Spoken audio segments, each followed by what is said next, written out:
Ngiyindawo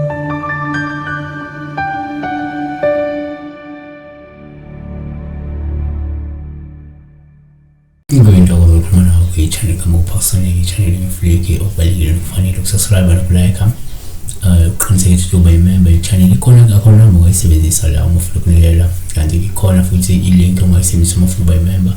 Umember imali ukhona ukuyithenga ngango-9 rand kwenyanga noma u-30 rand okanye u-99 rand, so you choose between the three packages ongabasebenzisa ukunikela as a member.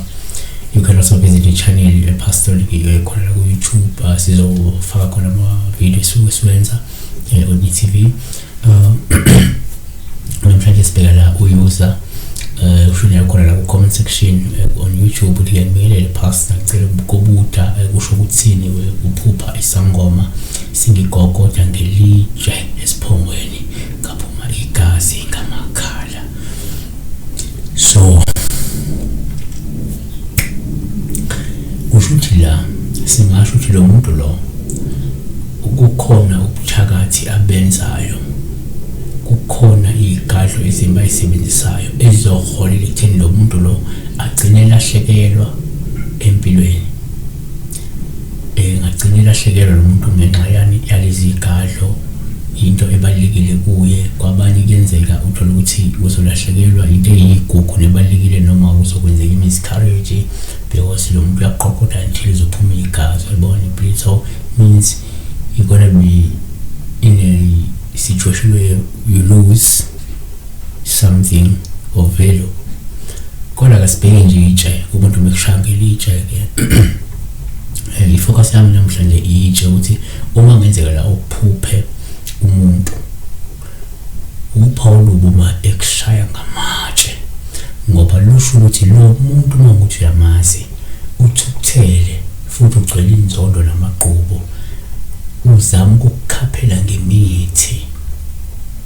Yabona Samuel oqala chapter 17 verse 50, uDavide wahlula umfilisi ngenwemani nangetshe, wamshaya umfilisi wambulala. So kuyenzeka futhi ngesikhathi uphupha umuntu kubopha ulubi uma ekushaya ngamatshe, olungasho ukuthi lo muntu ukuthi uyamazi kumele umqaphele kakhulu, ngoba ukume kabi ngemithi enamandla, ngoba ukufuna ufile. Yabona shoda akakufisela ukuphila. Izenzo 7 verse 59, uStefani bamkhanda ngamatshe ekhuleka ethi inkosi yamukela umoya wami. Waseguqa phansi wamemeza ngamazwi elikhulu wathi, inkosi ungababaleli lesi sono. Sishilo lokho wala lobuthongo. 3, singathi thina uma uphupha futhi umuntu uphawu lubume kushaya ngamatshe, ngoba lokho kumele uqaphele wena uyagadlwa ngemithi emibi. Futhi ngenzeka uma ushaya umuntu ongamazi ukuthi lento iyakhona ukuthi ukhona umuntu omaziyo, ukhona umuntu okubeke ngemithi emibi. Azivale ngokuthi ke uma uphupha futhi umuntu uphawu lubuma ekushaya ngamatshe, lusho ukuthi ke kumele uqaphele intukuthelo yezitha zakho. Ngenzeka kunezitha ezithukuthele njengamanje ngathi zikhiphe intukuthelo yazo kuwe. KwabaseKorinte besibili chapter 11 verse 25, ngashaya kathathu ngezinduku ngakhandwa kanye nangamatshe. uJoshua 7:25, uJoshua wayesethi usihlupheleni na uJehova uza kukuhlupha namuhla bonke abakwenzela bamkhanda ngamatshe, abashisa ngomlilo babakhanda ngamatshe.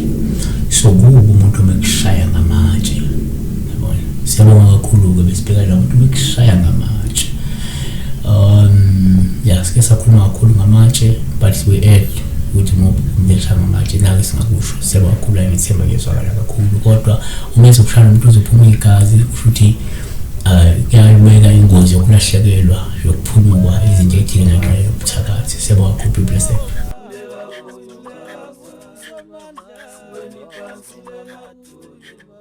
Kulela kuyo